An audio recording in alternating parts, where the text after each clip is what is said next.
So everybody will start rolling in. We'll give them a few minutes and I'm just going to go live on Facebook.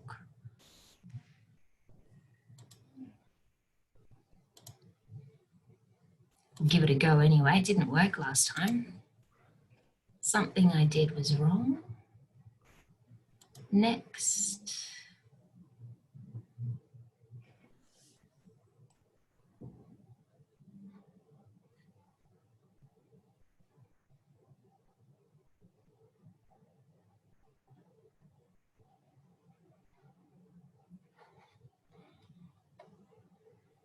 Okay. Oh, that looks very different for me now. There we go. All right, so I'll share my screen. Oh, we've already got 36 people joined. Hi, everybody. Just gonna pop this up. We'll wait a little bit longer. Give everyone a few minutes. Hi, Jeff. Hi, Donato. Hey, everyone. Oh, that's a nice warm welcome. Lots of people saying hi. Hi, guys. We're streaming live on Facebook today, everyone, so keep your messages coming. Let's give everyone a couple of minutes just to come on and we'll kick it off.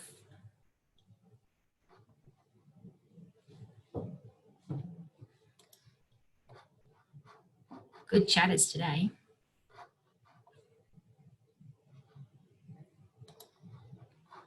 Alrighty. Just make this nice and big. I'm going to share my screen with our amazing panelists today. There you go, guys. Can I get a thumbs up that you can see that? Perfect. Well, welcome everyone. Normally we would do this face-to-face, this event, but today we're doing it obviously on a virtual meeting today, and I'm actually watching myself on Facebook. It's a little bit delayed, so it's good to see that that's working. So today we're talking about COVID-19 transition and recovery, and I think that as much as some states seem to be moving at a different speed, we've got WA certainly leading the pack there with raising their restrictions again, I think this weekend or next week. And we've got other states that are certainly being held back. So our hearts go out to Melbourne. I think that having 36 hours notice to be able to change everything that you've just put in place to open at 50 capacity per designated dining space, to have to go backwards to back down to that 20, it must be incredibly challenging, and we've had lots of calls today. So today is certainly about making sure that we are giving you some tips and tricks on the next few months. I think the next 6 to 12 months are certainly going to be very tough, and I thought that we'd put this together today, and we'll do a few more of them to be able to share some information of what you can expect, what you can do, and some ideas. So just remember that if we were at a real event, you'd be handing out your business cards or having chat. So down the bottom of the screen, you do have a few options. You've got question and answer, and then you've also got your chat box. So chat within each other, share details, ask us questions. Each panelist is going to talk for about 15 minutes. So if you have any questions, we'll either ask as chatting or at the end. And of course, keep it fun, and hope you learn a few things today. So we've got 4 great speakers. We've got Paul Gordon, who's a partner at Warman's Lawyers. We've got Jacky Sun, who's our numbers man, to talk about planning for the next 6 to 12 months of business plans, when he's the director at ECSK.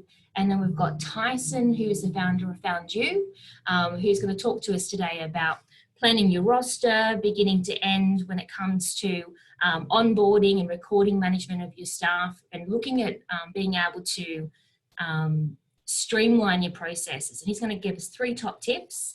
And then we have Sandeep. So Sandeep is for CEO of Atra, and he is our brand man. He's going to talk about design communications, and they're based in Perth, Brisbane, Melbourne, and Singapore, I believe. And so we'll hear a bit Brand and what we can do on that side. So I am going to kick it off with Paul. And Paul, the floor is yours. Thank you very much. Now let's see if I can figure out how to do that. So can everyone see my screen? Yes. Great. All right. Well, look, thanks so much everyone for tuning in today. Now, I'm a lawyer, not a logistics expert, which is why I can have my slides here and look away from the camera instead of there where I'd be able to look at the camera. So if I'm looking off screen, I apologize. It's not because I'm afraid of the camera. I'm just going to cover a couple of topics, and it's always challenging in 15 minutes to hit everything. So if people have specific questions or areas that I don't cover, feel free to throw them in at me. But what we're going to look at today is going to be, how do you handle the new world? How do you handle the changing landscape? Be that because you agreed to something before COVID occurred, or simply because the government's put in restrictions. And then we're going to drill down a little bit into the issues that arise from privacy and the collection of personal information, and then touch briefly on social media and how all of that stuff that Sav's going to talk about needs to be tempered with a little bit of legal nous. So before we start, this is my obligatory slide that yes, I am a lawyer, but no, this is not legal advice. If you need to take legal advice, talk to a lawyer. And if you need to talk to a lawyer, you might want to give me a ring or follow me on Twitter, where I post things about the law and MasterChef. And also feel free to contact me for Microsoft Paint skills. As you can see, very good with Microsoft Paint.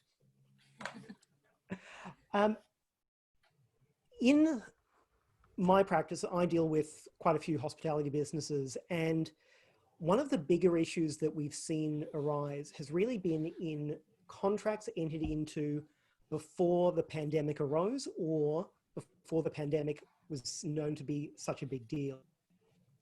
So if you are a wedding venue and you agreed last year to host an event in July with 300 people in your venue, but now you've been told that you can only host 75 people, what do you do? And that's because of government limitations. It's not because you don't want to host those people, it's because the government is saying you can't. And the government are also saying other things, like you need to do certain things such as ensure social distancing, making sure you have the 1.5 meters between people. But also, if you are in certain states and territories, not all, you might need to collect contact information of people who have attended your premises. So I did a little bit of quick research, and that is ACT, New South Wales, Queensland, WA, and Victoria all have to collect information on who's coming into their venue. And I've seen a number of locations also doing things like temperature tests. So you've got your little thermometer and you hold it up to people's heads when they walk in to make sure that they don't have a fever when they come in the door. All of that is going to put additional pressure on re-engaging your audience. And that's what you're going to be trying to do through social media and other means. And so we'll talk a little bit about how all of that is going to work too. So let's think about that situation where you've got a venue, you promised that you'd host 300 people in July, but you can now only have 75 people. What do you do? Well, the first question is whether or not your contract has been frustrated. Now, frustration is more than what we're just feeling right now. It's a legal concept, and it relates to a situation where complying with a contract is permanently impossible. It could be argued that your contract has been frustrated if you agreed to host a particular event at a particular time for a particular number of people, and now because of government regulations, that's not physically possible. The challenge is, though, that it could also be argued that it's not been frustrated because you could hold the event with 300 people at some point in the future. So as guidelines are revised, as limitations are waived, then it may be that you can hold that wedding, maybe not in July, but in October or December. Where that happens, you don't have a frustration event, and therefore your remedies are only going to be in contract. What I mean by that is, if there's not something in your contract saying, if we can't perform the contract within a certain period of time, we can get out of it, or they can get out of it, then you might be stuck trying to provide a contract that can't actually be done at that relevant point in time. In general, this assists businesses because most likely you're not going to want to get out of the contract. You're just going to want to defer it until you can actually hold the event. But canny consumers might try and say, well, actually, no, the contract's frustrated, or there's a force majeure clause, which is what temporary impossibility is called. And we want to get out of it. We want our money back. We want our deposit back. Unfortunately, I can't give you a clear golden rule for every case. It is literally going to depend upon the words of your contract, if you have a contract, as to what your options are. If you don't have a contract, don't panic, but it might be that we need to look into things like what was communicated to your customers. What kind of expectations did you set? Was there a clear indication to you that if it didn't happen on this date, it could never happen again? And by working through those things, you can figure out whether or not you do have a right to just seek for them to defer the event, or if instead you are able to, well, they're able to cancel the contract. In all of these cases, negotiation is going to be key. And the one thing I always remind my hospitality clients is that whilst I can tell you what the legal answer is, it's not necessarily going to be the right answer for the reputation of your business. If your business is one which, as almost all hospitality businesses are, relies on positive word of mouth, reviews, online media, etc., then just because you might be legally correct might not mean that that's the path that you want to take. Now, I'm whipping through now to the next point. I'm sorry, I'm not sure, can't see if there are any questions. I assume you'll let me know. No questions yet. Excellent. That either means I'm doing a great job or everyone's tuned out. Either way, I'm going to keep going. So one of the things, as I mentioned before, that the government has been pushing for is for the collection of people's information. So if you're in one of the states or territories I mentioned earlier, and you are allowing people to attend your venue, you must collect their information. Now, that's fine if you aren't captured by the Privacy Act. And the Privacy Act will only capture people whose businesses have a turnover of $3 million a year or more, or who are in health service provision. So I'm not sure if we've got any gym restaurants. I guess that would be the only one I can think of. Or people who deal in data. So that's if you're selling your business, then you're dealing in data, but otherwise probably not relevant. If you're within those categories, you must comply with the Privacy Act, and that imposes certain obligations on you, particularly in relation to sensitive information, which includes health information such as whether or not someone has contracted COVID. If you are caught by the Privacy Act, you need to make sure that you have a clear privacy policy and that you have a privacy statement available to everyone whose information you're collecting when you allow them into your venue. So that means that when you're taking their name and address, you need to say to them, we're collecting this to comply with government regulations. We're not going to use your information for any purpose other than informing the government if someone gets COVID. We may contact you or pass your contact details to health authorities. All of those kinds of things need to be made clear at the point when you collect the information. So Paul, with that then, would it be better for those businesses to be using some of those apps that have been specifically built with privacy policy information when people are registering their information and being able to be holding that information offside in Australia to kind of tick those boxes? Would that work? It would, but you need to be careful about the providers. So certain providers aren't hosting their data in Australia, and that's a problem from a privacy law compliance perspective. Certain providers are covering their privacy obligations, but they're not necessarily covering your privacy obligations. So even if you're using a third-party service, unless you have identified how you are going to use the information, then you could get into trouble. I also understand that there are certain limitations for what apps are available on Apple as opposed to via Android and the Google Play Store, because there are policies that Apple have put in place saying that they'll only allow a COVID-related app to the extent that it is produced by a legitimate health promotion group or government. And so a lot of these apps, whilst you may be able to get them on a Google device, they won't be available for any of your customers who use Apple devices. And you obviously want to avoid people having to touch the same iPad screen, because then you're just defeating the purpose. Yeah. Now, if you're not caught by the Privacy Act, technically you don't have to do any of these things. It's best practice to, and I'd recommend everyone have a privacy policy. But if you're under the 3 mil turnover amount, and that's in any of the past 3 years, not just during this COVID period, so if you're under that amount, you don't have a technical need to comply, and you can do what you want with people's information. But keep in mind that things like someone's temperature is not only personal information, it's sensitive information. And that means that you have strict obligations to get the person's consent before you collect the information. Which brings me to the question of what happens if someone refuses to give you their details? And do you have an obligation to confirm that the information that they've provided is accurate? And I'm sure that there's only so many John Smiths with the number of 1, 2, 3, 4, 5, 6 that you're going to be expecting in your venue each day. Well, in general, you can set whatever terms and conditions you like for entry into your premises, provided that they are fair. And by that, I mean you can't discriminate. So you can't say, for example, I'm not allowing people of a certain ethnicity to enter because I think they're more likely to have COVID than others. But you can most likely ask people to make a declaration to say that they haven't, broken quarantine rules.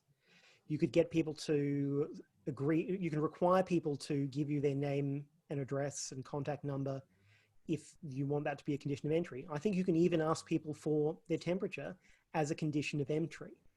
If they refuse, you can't force them to give it to you, but you can refuse them entry into your venue.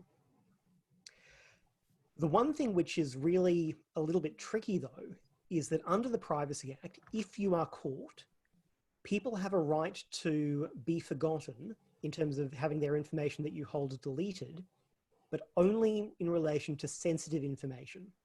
So their name, their address, all of that sort of stuff, email address, phone number, they can't require you to delete that. If you have any sensitive information, such as they have COVID, then they can legally ask you to delete that unless you have a legal obligation to hold on to it. And that's where we get into really interesting areas where if there's no suspicion of COVID, but you've got someone's temperature information, should you be deleting it? And I would suggest if ever that arises, give a lawyer a call, because it's going to depend upon the circumstances. One other question that it sometimes arises is, can you be sued if someone gets sick? So you're hosting an event and someone gets COVID, can you be sued? The answer to that would be, well, have you in fact been negligent?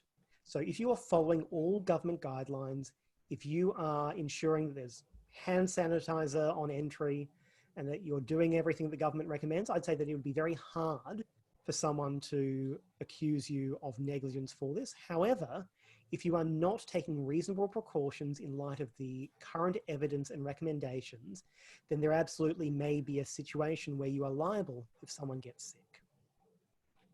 We've got a couple of questions as well. Great. We've got Jeff asking about, he uses Eventbrite, which is actually hosted in the US. So he said, are we not permitted to use this product because it's a US-based product? I think it depends though on how much revenue he's doing. If he's doing more than 3 mil revenue, is that right? That's right. So firstly, if you're under the 3 mil, the Australian situation is do what you like. I will add that if you're marketing your venue to people in the EU, things change slightly, but that's not going to be many, I wouldn't think. Let's assume you are caught by the Privacy Act. You can absolutely still use Eventbrite in order to ticket your events, but your privacy policy must state that you use a third-party ticketing provider that they host your information in the US.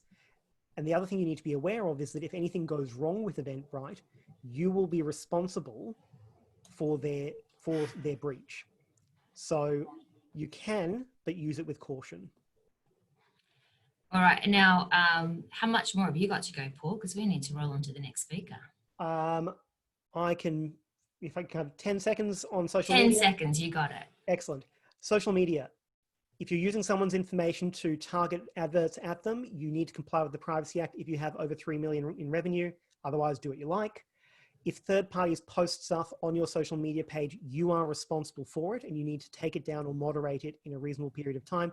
So if people make comments that are misleading or dangerous, such as in relation to COVID restrictions not applying, or saying that people should feel free to come to your place if they're sick, you have an obligation to take that content down fast as you can, and ensure that there's no misleading or deceptive comments on your page.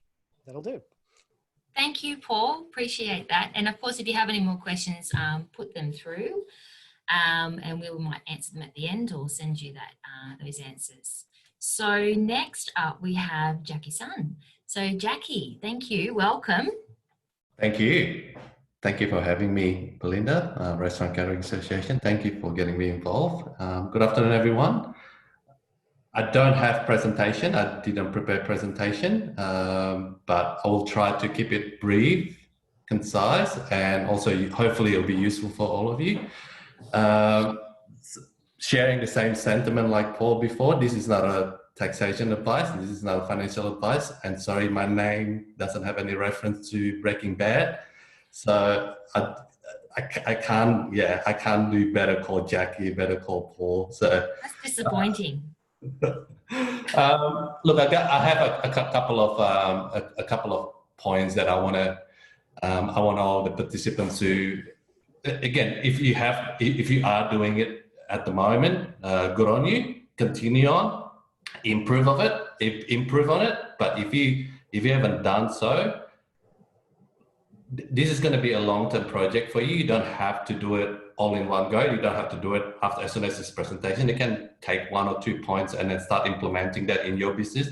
It will make your business a stronger business, more financially disciplined, and hopefully keep increasing your profit and your cash situation in the long run. So one of them, I want to start from the end. So because it's deadline driven, 30th of June just around the corner. So I want everyone to be aware of different options that you can have in terms of you've got to be careful choosing the word here to maximize your tax position. So if you are lucky few that is in profit position at 30 FY 2020, good on you, and you can utilize a couple of tax initiatives like pay your super before 30 June, pay this week, pay all your June quarter super, instant asset write-off, utilize that. And I also believe that New South Wales small business relief is still open until the end of the year, the end of financial year, so until 30th of June. So you still have, if you believe that you can qualify for that New South Wales small, if you're in New South Wales, and if you feel that you qualify for that small business relief, talk to your accountant, talk to your financial advisor, see if you can get the applications in before 30th of June. Now, these three points that I want to discuss. Mainly, a couple of questions that I ask any new clients that are on board. So, what now? What's next? And what if? So, what now is your current situation. A lot of businesses that I onboarded, they don't even know what their position is. They don't even know what their sales week in, week out. They don't know what their wage percentage. They don't know what their cost of goods sold percentage. And it's quite alarming, and it's quite it's if you don't have those figures ready, up to date, timely, I can't understand how you're going to be able to improve those positions to achieve your targets if you don't have that. And the second point is what's next. If you continue on, obviously with a lot of various government subsidies that we have, with JobKeeper, rental relief from your landlords, your cash flow booster, that will eventually go away. That will eventually be wound back.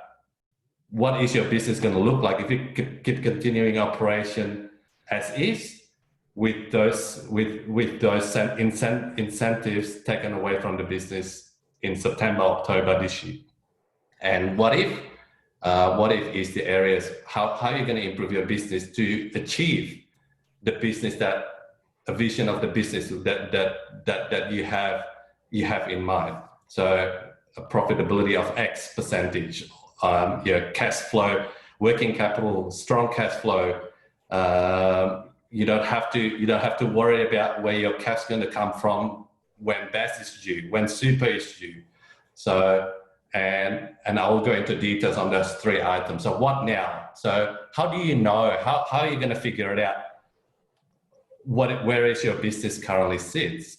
Do you report your sales, your wages percentage, your cost of goods sold weekly? Do you have that? Do you have that insight on a timely basis? So for most of our clients, the latest that we report those information for our clients in our weekly reporting is around about Wednesday, Thursday. And some clients who utilizes a lot of technology, like a cloud-based point of sale system, various rostering system like what foundU or deputy, stock control system such as cooking the books, Marketman, etc. They have that visibility on the Monday when the trading week finishes up. So once you have those information, are you communicating those with your key people? If you don't, why not?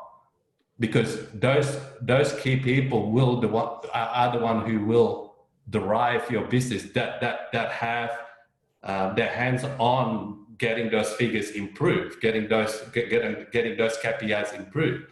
So why don't you get them involved? Why don't you communicate it with them? So a lot of businesses, they feel that, no, I don't want to share. The information is too sensitive. I don't want to share it with them. Like if you don't share it with them, how are they going to be? How are they going to feel that they are part of the journey with you? And a lot of businesses also, they don't make provision on various ATO obligations. So surprisingly, I found when I ask potential clients, or even some clients that we don't do bookkeeping or financial reporting with, I ask them, so what's your turnover? What's your sales? They always tell me, the turnover is say 22,000, but they don't realize that 10% of that belongs to the ATO. So do you make a provision of your GST collected? Do you put that money aside? Because sometimes they didn't realize, they say, I make 22 grand. Well, 2 grand of it, you have to put it aside. You have to pay that when you lose your BAS. Do you make provision for your PAYG withholding on a weekly basis when you pay your wages? Super. Payroll tax. So a lot of people don't, they're worried, I have enough for wages. In their mind, it's only the net wages, the wages they pay to their employees, but they don't think about the super that needs to be paid at the end of the month or at the end of the quarter. Payroll tax, also another example. So, and the second part is what's next. So if you continue on your current trajectory, your current operations, if you're not changing anything, do you have an insight? What's your cash position going to look like? What's your profitability position going to look like in the next 3 months, 6 months, especially when JobKeepers finish up, especially when cash flow boosters finish up, and your landlord started asking for full rent again. What is that? Do you need to have a hard look of your business saying, look, can we survive or can we do something drastic? I'm not suggesting this is what you have to do, but like if the outlook doesn't look good, once all those subsidies are taken away from the business, then do you need to cut your losses? It's a big question mark. I think it's about being aware of what is coming up and the costs that are coming up, and having a contingency plan so that you know, if this happens, now that I know this, then I might need to look at X, Y, and Z. Correct. You know? And I think that this has been the first time that a lot of businesses have really had the time to sit down and work it all out and to plan and to be able to say, why am I selling it for that price? Why have I been doing this? Or I had no idea, you know. And I think that if we look at 15 years ago where restaurants were doing 15 to 20% profit, and now you're lucky if you're making 0 to 5% profit, we're in a different world. Especially if you don't have alcohol components in your business, it's very, very hard to achieve that level of profitability. And especially if you only have one source of revenue coming from your business, basically if you just cafes, coffee, breakfast, lunch, it's hard. Like if you have, for example, some of Paul's clients who have a little bit of functions, you're having birthday parties or large gathering where the average spend per sitting is higher, then you have a lot to play around with. But and especially now, like also with CBD operates, Sydney CBD, I don't know about the other states, but Sydney CBD at the moment is a basket case. Like I have a couple of clients who are ready just to hand back the keys to the landlord. So Melbourne's still closed for the next 4 weeks, so it's illegal to go to work right now in the CBD of Melbourne. Yeah. So, and obviously the next area is what if. The what if areas is the areas like, look, at the moment our business is looking like this, but I don't want it to look like this. I want to be a different result. How are we going to go about it? A couple of areas, obviously you can increase your sales and you can talk about marketing, you can talk about training your staff, training your front of house to upsell, to increase average spend every time the customers come in. Like if they're normally spending around about $30 per head, can we increase that to 35? You know, training is very, very important. You know, are you utilizing strategy of loss leader, for example? So I don't normally agree with the loss leader. Some of the loss leader strategy that a couple of clients have used, they're actually not working for them. So I'm still on the fence with that one. Have you had a hard look on your wage costs? Are you utilizing system and app that are out there at the moment that can help you managing your rostering better? If someone, is that a lead into Tyson? That was very clever. Yeah. I got you covered, mate. So have a look, and also from I was told there were a lot of phone calls, especially in recent federal court case in relation to long-term casuals and having their entitlements to be counted. So maybe have you had a conversation with your accountant? Do a comparison. Are we better off having a permanent part-time instead of casual? If the benefits, if you're employing long-term casual, you still have to pay their leave entitlements, redundancy payments, the same entitlement as a permanent staff. Have you considered of employing a little bit more permanent part-time employees? Stock control system is another big area that I think a lot of businesses struggle to manage, especially if your chef, your head chef, they're not number savvy. They know how to make amazing menus, amazing products, but they don't know the costing of it. They don't know how much it's going to cost. Waste is going all over the place. They're throwing a lot of stuff. They're ordering too much at certain point in time rather than phasing it out, doing ordering system. There's a lot of areas. Look, I'm not sure in terms of my time, but that's... Yeah, you've used up your time, Jacky. You did well. I'm sure there'll be a lot of more areas to be covered, but I think that's it.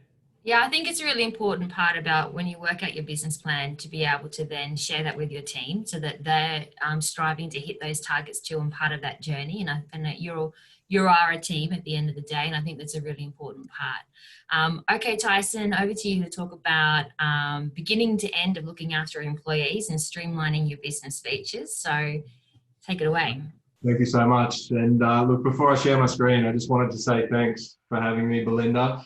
And thank you everyone for your time today. I appreciate the opportunity to speak with you all. And firstly, just want to say that I hope you're all okay and you're starting to see the light at the end of the tunnel. There's no doubt the past couple of months have been some of the toughest that we've all faced, but with this in mind, and I'm sure everyone will agree, I just want to say thanks to the Restaurant and Catering Association for supporting your members so well through COVID. You've done an incredible job. And as Belinda mentioned, I'm Tyson. I'm one of the co-founders here at foundU, and I'm speaking you today to help you not only survive the coming months, but also thrive in the post-COVID world. The foundU platform was created here in Brisbane to help businesses like yours manage staff more efficiently whilst remaining compliant as well. Now, it is a broad system and it handles everything from employee self-onboarding all the way through to rostering, time and attendance, award interpretation and payroll. But today I wanted to talk to you about my 3 top tips to help your business post-COVID and how certain features of foundU can actually assist you there. And I'll just go ahead and share my screen. Now, the first thing that I recommend is to basically go paperless. Social distancing and hand hygiene are sticking around until we have a vaccine. And with this in mind, it's about looking at your daily operations and working out how much paper-based things you actually have in place at the moment. And what we typically see from customers of foundU is that a lot of paper-based documents can come from actually onboarding your new employees, whether that be, you know, your employee documents from onboarding, things like employment contracts, you know, even getting copies of licenses and tickets and photocopying them and whatnot. So basically, I just thought I'd give everyone a quick run through of what's capable of being achieved through the platform in terms of the amount of information you can capture from an individual without even needing to meet or even greet with that particular person, just to adhere to obviously social distancing and obviously keeping hand hygiene and whatnot in mind. So obviously we've got initial registration pages for employees, and once they actually go through this, then they go on to this page, which basically starts their employee onboarding journey. Now, the great thing about this is that it's completely customizable and configurable to suit your exact requirements. And I'll just give you a very quick step through this just to give you a look. But obviously personal information, professional information like resumes, cover letters, everything from reference details. Pretty important one down the bottom here, the Australian Works Rights check. So we've actually got a direct integration straight through to Home Affairs that allows us and our customers to check the validity of visas in real time at no additional cost within the system. Once they've finished that, they can then go on to a workplace health and safety type questionnaire. Now, basically this is and can be as long or as short as you like, but we've got a very basic one in here for the time being. We've also got a really great integration with a learning management system called Go1. And if no one's heard of Go1, I highly recommend giving them a look up. They're offering some great, you know, COVID safety courses to their customers that can be plugged into our system as well. Now, just complete these. Now, I won't do maths off the top of my head. It wasn't my strong point. Never has been, probably never will be, but we'll scoot through this just to give you an example of what it looks like, and they can just complete that as they go. Once they move on, then they can go on to the next step. And this is where you can start asking for things like your qualifications, your licenses. You can even build out your own relevant skills or tag libraries suited and customized for your exact business. And as you can see here, as you go through the process, those employees can simply upload those documents straight away. Before I go any further, completely mobile responsive, and they can even download their own app to actually complete all of this data as well. We've also got different components, so things that are relevant to the industry, things like responsible service of alcohol can be uploaded and entered in there as well. And then of course, down the bottom here, which is what we see in a lot of our customers, is a place where you can actually have all of your employees sign off on and read. Obviously things like codes of conduct, employee handbooks, it might be manual handling policies or procedures, food handling, so on and so forth. And then more importantly, making sure that we actually do capture that digital signature down the bottom as well. Once they've gone through that, they can then progress on to the financial section. Now, we do have what was the most paper-based form of onboarding here in Australia for new employees, obviously the tax file declaration. So now that we are obviously single touch payroll compliant, we capture all that relevant information and send it straight through to the ATO. So there's no more need for any paper-based form when it comes to financial information. And we'll do little things throughout the process, small things like validating whether or not the BSB that they're entering in is true and correct. That makes basically paying people a little bit more headache-free when it comes time to push the button. Once they go through that, they can then sign off on that and then progress on to a medical questionnaire that you can have built into the system as well. And like I said, this can be as long or as short as you like, basically asking certain information of the individual all the way down to finally things like emergency contact details. Now, the great thing about that is that an employee can complete that from the comfort of their own home on their mobile device. And even if they did come to your location and said they were interested in applying for a relevant job, it's very simple just to give them the relevant URL to your specific platform registration, and they can go home and complete that very easily and quickly. The great thing about this is that as they're populating all this information, I'm just going to jump into the admin side. Now, this is the side that you as the employer and user of the foundU system would have access to. And I'm just straight into that particular person's profile in that admin side. And this is where you can actually have access to all the information that they've provided during that onboarding process. And you can go in and validate things like any qualifications that they might have uploaded, making sure from your onboarding perspective they answer certain things correctly and whatnot. So it really is making sure that there's no paper-based exchange when it comes to onboarding these new employees. Now, that's my first tip. The second tip that I do have is exactly what Jacky was talking about, and that's a really big one. It's to manage your actual labor costs. Now, we have some great functionality in our rostering system. If I just jump up into here and jump straight into it, I'll be able to give you a very quick look. I won't go in depth too much. It does take a bit of time to go through it usually. Top level. It's nearly 5 o'clock. I will focus on the cost side of things though, for the rostering. So you can see this is a roster, really standard view. I tell everyone these days a rostering system is a rostering system, but it's what sits behind it that gives it true power, and empowers obviously the user to make the right business decisions, just like Jacky was talking about before. And one of those things that I love is the visibility of your labor costs, and that happens in real time as well. So you might notice that down the bottom here, just on Sunday, obviously we've got $1,198.50. If I was to actually copy and paste a new shift over into that day, it goes straight through our award interpretation engine and actually recalculates all that information and gives you a very accurate estimate of those labor costs straight away.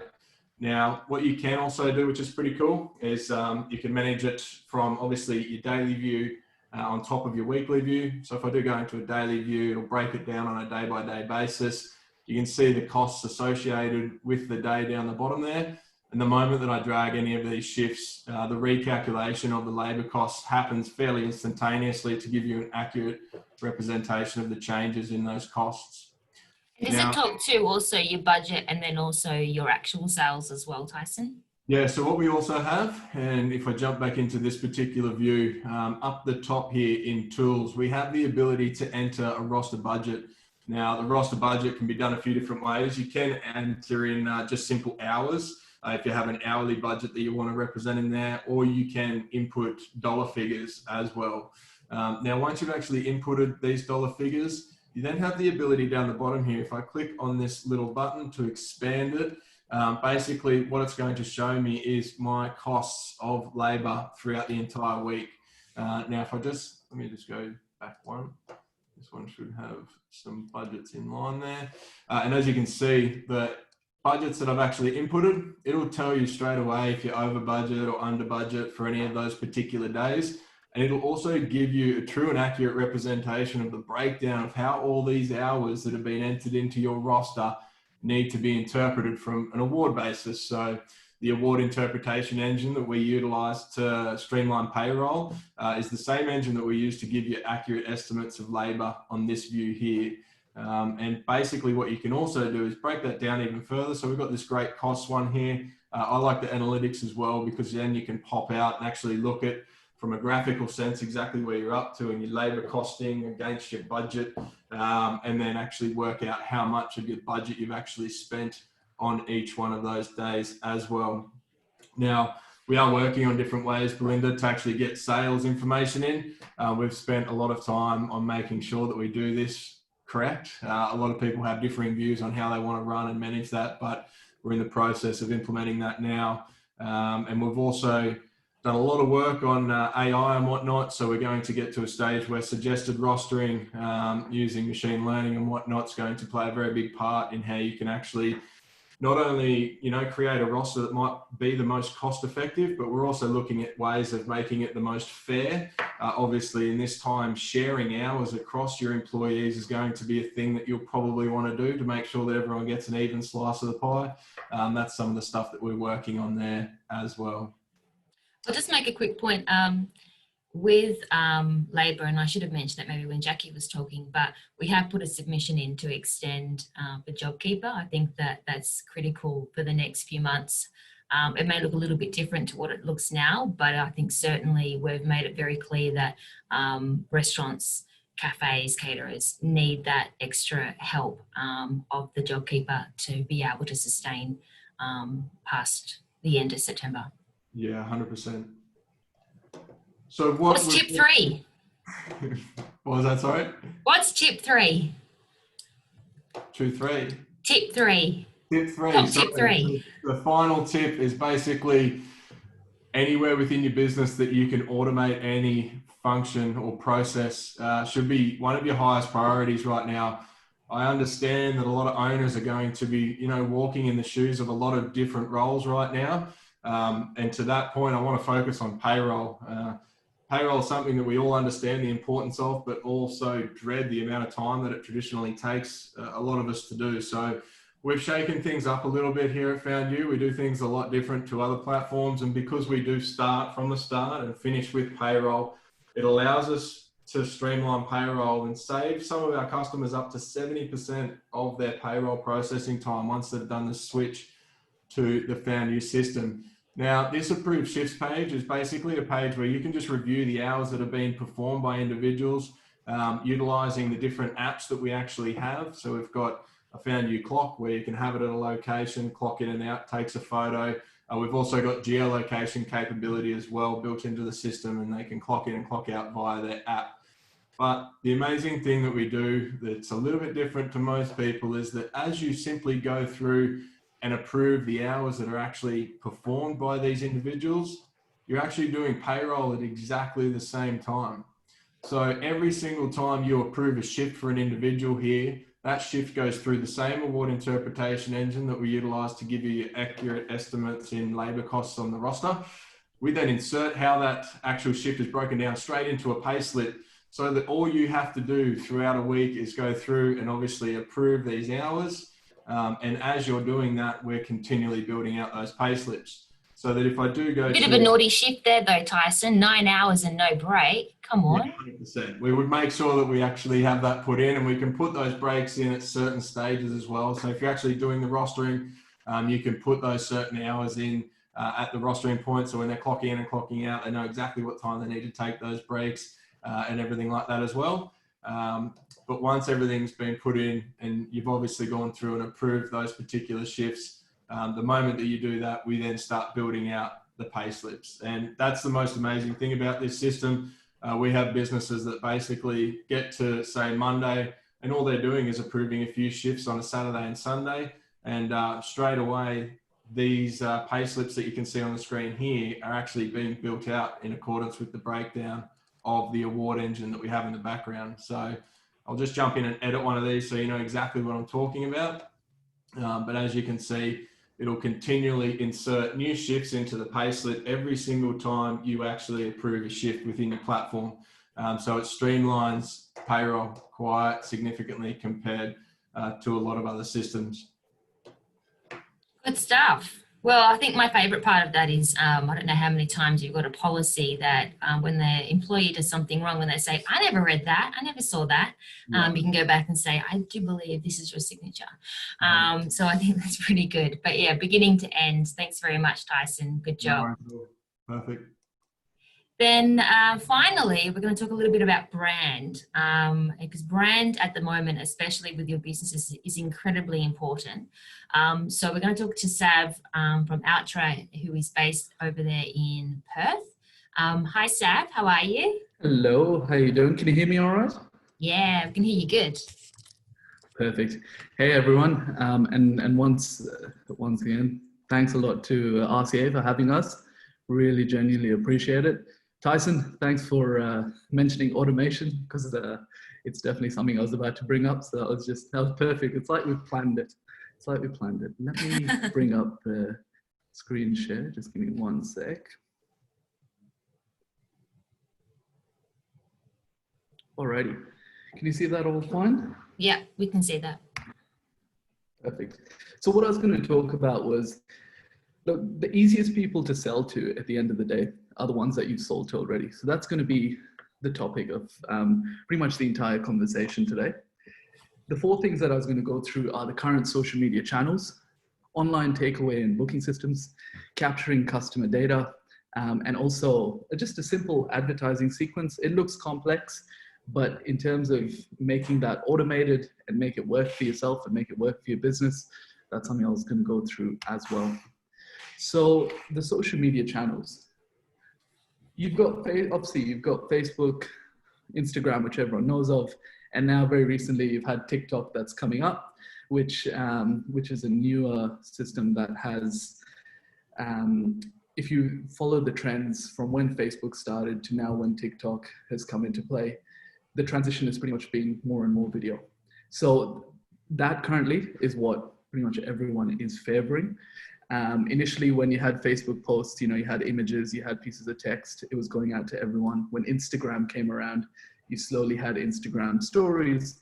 And then when TikTok now has come around, it is entirely videos. So at the end of the day, as long as you have consistency, you have your photos, you have your posts that are going up, Instagram stories and the actual videos that you're posting, in terms of getting your message out there as a restaurant, what we usually, and I'll give it from our example, one of the questions I had up here is, should you outsource it all? And I definitely don't think every business should just outsource their social media entirely. What you should do is, if there's certain parts like the actual posting, having photos and videos done, absolutely go for it. But things like stories that personalize the business, keep them going daily, because what that allows you to do is it keeps your business front of mind for all the followers that you do have. And in fact, we've had quite a few businesses in Perth, and as well as that in Brisbane that we work with, where we'll look after a portion of it and we try and get the business involved, because the one thing that we find goes missing is if you leave it entirely up to someone else, sometimes the message that you're trying to get across, you can lose that. In terms of online takeaway and booking systems, these are a great opportunity using systems like, you've got Now Book It, you've got foundU, Dimmy, or now The Fork. The best part about them, and Paul touched on it before in terms of opting in with information, yes, some of them cost, but at the end of the day, having that in place, the best part about it is that you can capture people's emails. And just what I wanted to bring to your attention was, and I'll go through it in just a second, once you do capture their emails, what you're actually able to do with it. So one thing I'd like you to try is, if you just get your phone and open up your camera, you don't need to take a photo, but all you have to do is just face your camera directly at that QR code. What you're going to notice is that a link will pop up. And this is where sort of things are heading to now. And well, that was sneaky. That was sneaky. I just saw Did you like that? That was real sneaky. So something, the reason this is really cool is for cafes, for restaurants, if you implement QR codes, one, I know the biggest hassle that a lot of people tell me is with menus, they have to keep printing them because they get spoiled and whatnot. We've just started implementing it for a restaurant here, where they're going to have a QR code at every table, and that's going to be their new education process in terms of explaining to people that, hey, look, all you have to do is scan the code, the menu comes up, and the best part about it is it's an interactive menu. So it's, it gives you an opportunity to try and capture their data there as well. So in terms of emails, contact details, so on and so forth. But something that some of you may or may not know about is something called a Facebook pixel. Now, what a Facebook pixel is, with your website, what it allows you to do is, if you put this pixel, it's essentially, it's a piece of code which goes onto a web page. It's in the background, but sometimes you'll notice that if you jump onto a website, then you get back onto Facebook, there's ads following you around. Now that's what a Facebook pixel allows you to do. So the best part about this is, and you'll see where I'm going with this in a second, is if someone comes into your business, they jump onto your website through this QR code. That pixel is technically tracking them. In 2 to 3 months' time, you can then go and retarget them and get them back into your business. And that's what I was talking about before. So the easiest people to sell to are the ones that you've sold to already. So let me go through this with you. This looks a little bit more complicated than it actually is. And to be honest, it started very simple, and then I got more and more ideas, and it just kept on going. So to sort of explain how it goes, let's start at the top of the social media post. So a social media post goes out. That intention is, let's say you want to get them onto the website. Once they're onto the website, ideally, they're going to do one of two things. They're either going to book, or they're going to go through and order some online takeaway. Now, if none of those happen, you have the option, again, talking about that Facebook pixel, you have the option to retarget them again with social media ads. Now, if they book and or they make a online takeaway order, you've now captured their details. Now, with these details, as Paul mentioned before, as long as you make sure they opt in, you have the opportunity for email marketing. So with email marketing, again, you have the opportunity to retarget these customers down the track. And where that comes in is, for example, let's say you have birthdays coming up, you've got anniversaries, anything of the sort. If you want to go ahead, you want to retarget them, you have the ability to do that.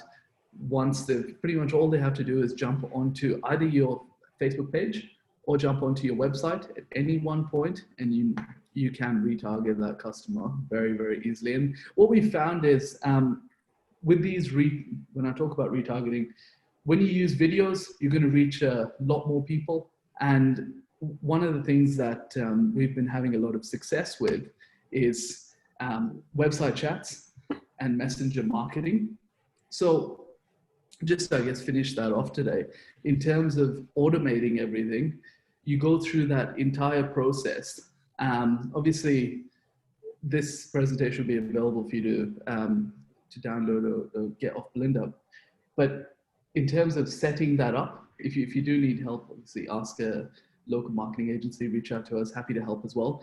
But messenger marketing, so this is a topic that it's come up a few times, then it goes away, but now more than ever with messenger marketing, when you send someone an email, the chances that someone opens an email versus opening a messenger chat, so that's a Facebook messenger chat, it's 80% is the average open rate for messenger marketing, whereas 20 to 25% is the rate for emails. And the click-through rate is about 10 times that as well with messenger marketing. So unfortunately, I don't have a lot of time to talk about that. I could talk for days. I'm sure you could. However, with messenger marketing, it's something to definitely look into. And the website, you guys can write it down, and I'll put a link up in the chat as well. It's called ManyChat, ManyChat. Check out ManyChat. It can be a bit of a pain to set up. We pretty much do this all day, every day. And the reason ManyChat is good is when anyone jumps onto your page, they have to click something called Get Started. As soon as they click Get Started, you can put them through automated messages, which will pretty much take them and answer any of the questions they might have. So all this does for yourself as a business owner is, in terms of, well, rather than stressing about trying to get to the inbox to reply as quick as you possibly can, similar to what Tyson said, automate everything you possibly can. And this is one of those things you absolutely can. And I think that pretty much covers it. Thanks, Sav. You've now explained that when I feel like I think about pizza, Bella Bruta seems to send me a message on Instagram. So now I know how they all work. So appreciate that.